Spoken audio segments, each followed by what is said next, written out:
ఎట్టి పరిస్థితుల్లోని వచ్చిన ఏ అవకాశాన్ని కూడా వదులుకోకూడదు. కంపల్సరిగా బురద చల్లే కార్యక్రమానికి శ్రీకారం చుట్టాలని కుయుక్తులు పడుతూ ఒక పక్కన చెప్పాలంటే ఒక సైకోగా ప్రతిపక్ష పార్టీకి నేత, నేను ప్రతిపక్ష నాయకుడు అనట్లేదు, దయచేసి వినండి, ప్రతిపక్ష పార్టీకి నాయకుడిగా జగన్మోహన్ రెడ్డి ఒక పక్క నుంచి పనిచేయడం, వీటన్నిటి నేపథ్యంలో ప్రజలకి తెలియాలి, ప్రజలకు ఏం జరుగుతుంది రాష్ట్రంలో తెలియాలి.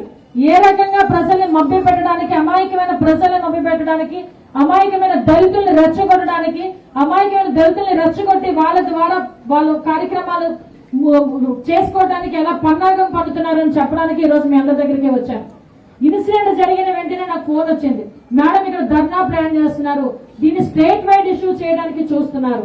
నేను ఒకటే మాట చెప్పాను ఎస్పీ గారికి, అమ్మ అందులో ఎవరున్నా ఇన్వాల్వ్ అయ్యారు అన్నా ఇమ్మీడియట్ గా వాళ్ళు మాత్రం మీరు టేక్అవుట్ చేసుకోండి, కంపల్సరిగా మీకు కస్టడీలోకి తీసుకోండి, ఇన్వెస్టిగేషన్ పూర్తి చేయండి. నాకు మీకు 2 గంటలు ఇస్తున్నా, నాకు ఎవరు చేశారన్నది ఇన్ఫర్మేషన్ నాకు కావాలి.